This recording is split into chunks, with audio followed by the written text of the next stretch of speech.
నమస్తే, welcome to of the record.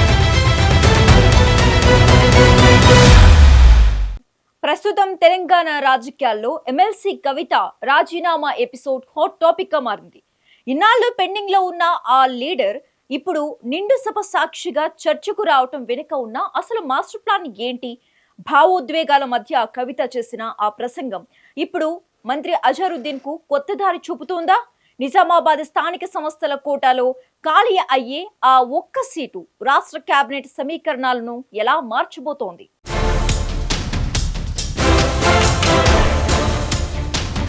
సాధారణంగా రాజీనామాలు అంటే చైర్మన్ ఛాంబర్లో నిశ్శబ్దంగా జరిగిపోతాయి. కానీ కవిత విషయంలో సీన్ రివర్స్ అయింది. తెలంగాణ జాగృతి స్థాపన నుంచి ఉద్యమ ప్రస్థానం వరకు, అధికారంలోకి వచ్చాక సొంత పార్టీలోనే ఎదురైన అవమానాల వరకు ఆమె చేసిన ప్రసంగం సభను ఉక్కిరిబిక్కిరి చేసింది. కానీ ఇక్కడ కవిత మాటలే తూటాల్లా పేలాయి. నిన్నటి వరకు హోల్డ్లో ఉన్న రాజీనామాను వెంటనే ఆమోదించాలని ఆమె కోరడం వెనుక మంత్రి అజారుద్దీన్ ను సేఫ్ జోన్లోకి తీసుకురావాలనే ఆలోచన ఉందా అన్న చర్చ మొదలైంది. చైర్మన్ గుత్తా సుఖేందర్ రెడ్డి పునరాలోచించుకో అని చెప్పినా ది డైజ్ క్యాస్ట్ అన్నట్టుగానే కవిత నిర్ణయం కనిపిస్తోంది.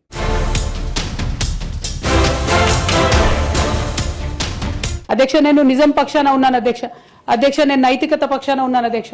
నేనేమి తప్పు చేయకుండా పార్టీలో కొంతమంది కక్షగట్టి మహిళా నాయకత్వం ఎదగకుండా పార్టీలో కొంతమంది కక్షగట్టి అధ్యక్ష, ఎక్కడైతే ఉద్యమకారుల మాటలు కేసీఆర్ గారికి చేరుతాయో, ఎక్కడైతే సామాన్య కార్యకర్తల మాటలు కేసీఆర్ గారికి చేరుతాయో, ఎక్కడైతే పేదవాళ్ల మాటలు కేసీఆర్ గారికి చేరుతాయి అనుకున్నారు అధ్యక్ష, వాళ్ళకు అడ్డు కూడా గట్టి ఇవాళ నన్ను పార్టీ బయట వేసినారు అధ్యక్ష. అటువంటి పార్టీలో నేను ఉండదలుచుకోలేదు అధ్యక్ష. కాకపోతే మీతో నేను రిక్వెస్ట్ చేస్తా ఉన్నా అధ్యక్ష, ఏ పొలిటికల్ పార్టీ అయినా అధ్యక్ష రాజ్యాంగాన్ని స్ఫూర్తిగా తీసుకొని పనిచేయాలి అధ్యక్ష. బీఆర్ఎస్ పార్టీ ఆ స్ఫూర్తితో లేదు అధ్యక్ష. కాబట్టి నేను ఈ రాష్ట్రంలో మహిళలకు కొంత ఇన్స్పిరేషన్ ఇవ్వడానికి అధ్యక్ష, ప్రజలకు ఓవరాల్ గా సేవ చేయడానికి అధ్యక్ష, ఇప్పుడు కాంగ్రెస్ పార్టీ చేస్తున్న విధానాలకు ప్రధాన ప్రతిపక్షం అధ్యక్ష ఇవాళ లేనేలేదు హౌస్ లో. నిన్న మొన్న అసెంబ్లీ నడిచింది, అక్కడ లేనేలేదు అధ్యక్ష. ఆ యొక్క గ్యాప్ ని ఫిల్ఫిల్ చేయడానికి అధ్యక్ష నేను ఇవాళ ఒక వ్యక్తిగా ఈ హౌస్ లకి వెళ్ళిపోతున్నా అధ్యక్ష. కానీ నేను ఒక శక్తిగా ఫ్యూచర్ లో చట్టసభలకు తిరిగి వస్తా అధ్యక్ష. డెఫినెట్ గా ఒక పొలిటికల్ సిస్టమ్ ని క్రియేట్ చేస్తా అధ్యక్ష ఈ స్టేట్ లో. చేసి ఖచ్చితంగా ఒక శక్తిగా నేను తిరిగి వస్తాను అధ్యక్ష.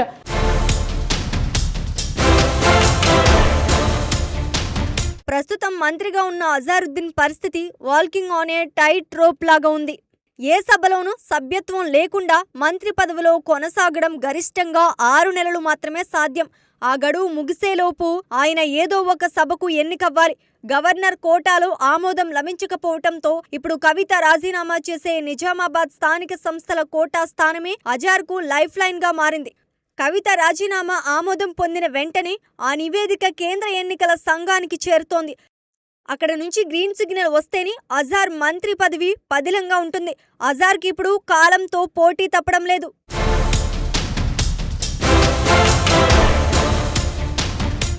రాజీనామా ఆమోదం పొందితే సరిపోదు, అక్కడ ఎన్నిక జరగాలి. నిజామాబాద్ స్థానిక సంస్థల కోటాలో ఇప్పుడు ఓటర్ల కొరత వేధిస్తోంది.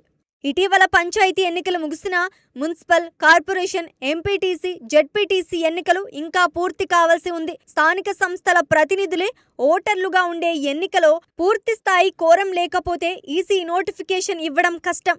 పరిషత్ ఎన్నికలు ముగిసే వరకు ఆగాల్సి వస్తోంది. అది అజారుద్దీన్ కు ఇబ్బందికరంగా మారుతోంది. అటు ఎన్నికలు జరగాలి, ఇటు మంత్రి పదవి గడువు ముగియకుండా చూసుకోవాలి.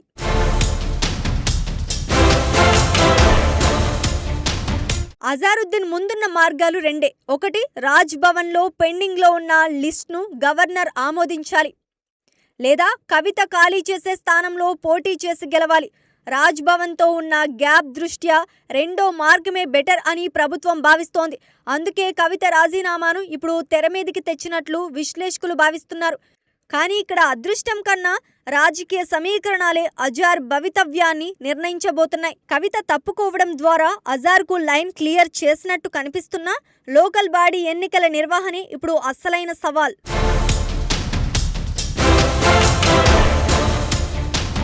ఒక సభ్యురాలు తన రాజీనామాను సభలోనే ప్రకటించి కారణాలను వివరించటం తెలంగాణ శాసనమండలి చరిత్రలో ఇదే మొదటిసారి.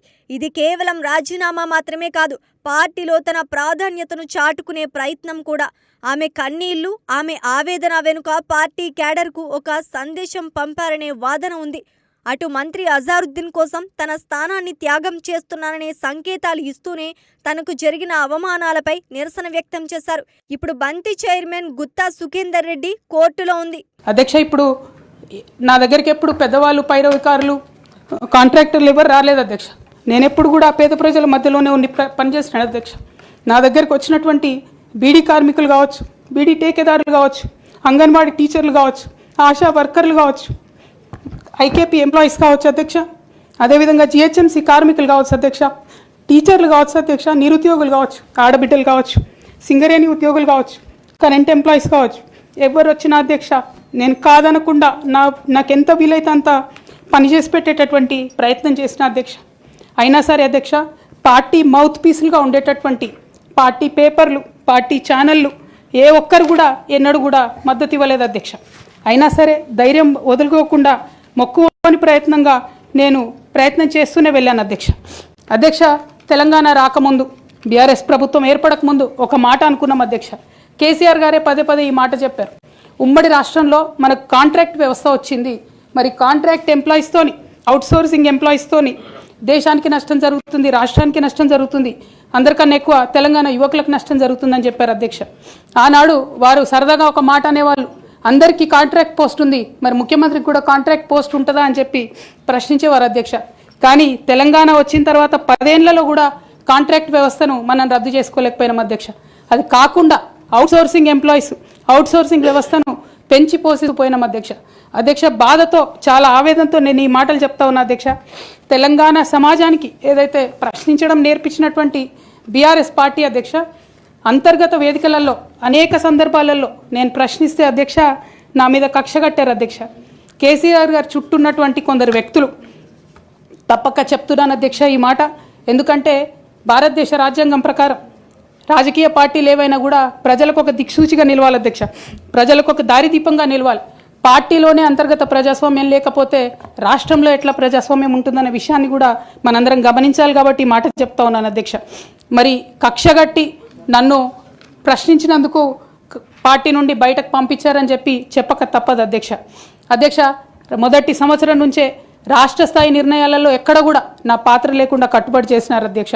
ఇవాళ ఆనాడు బాధపడ్డా, ఇవాళ నేను సంతోషపడతా ఉన్నా అధ్యక్ష. ఎందుకంటే అధ్యక్ష, ధర్నా చౌక్ రద్దు చేయడం అనేటటువంటిది ప్రజాస్వామిక హక్కుల్ని కాలరాయడంలో మొదటి మెత్త అధ్యక్ష.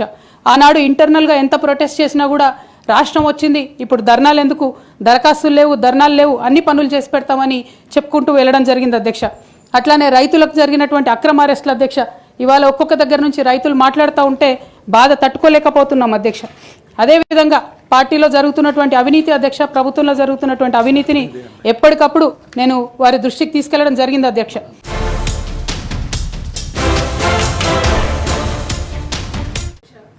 ఇది నా చివరి రోజు అయినప్పటికీ ఇంపార్టెంట్ సబ్జెక్ట్ కాబట్టి మాట్లాడుతున్నాను అధ్యక్ష.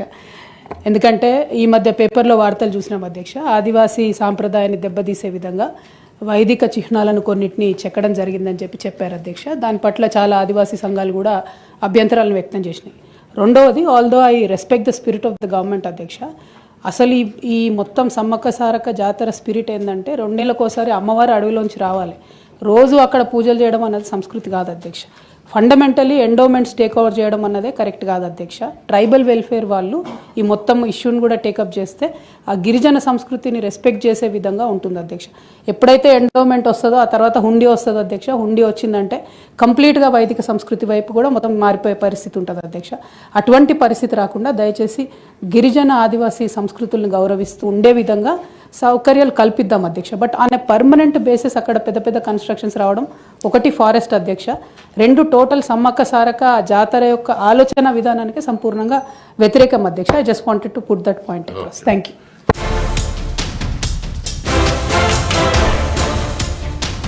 ఈ మొత్తం ఎపిసోడ్ను నిశితంగా పరిశీలిస్తే ఇది కేవలం ఒక వ్యక్తి రాజీనామా కాదు, ఒక రాజకీయ చదరంగం.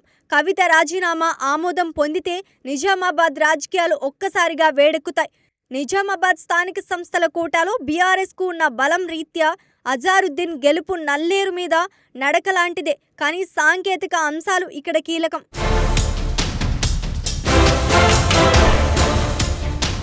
ప్రస్తుతానికైతే కవిత రాజీనామా వ్యవహారం మండలి చైర్మన్ వద్ద ఉంది.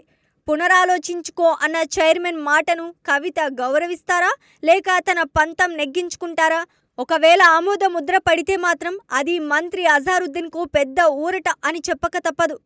కానీ నిజామాబాద్ స్థానిక సంస్థల ఎన్నికల గంట ఎప్పుడు మోగుతోంది, అక్కడ ఓటర్ల జాబితా ఎప్పుడు పూర్తవుతోంది అన్నదే ఇప్పుడు $1 మిలియన్ ప్రశ్న.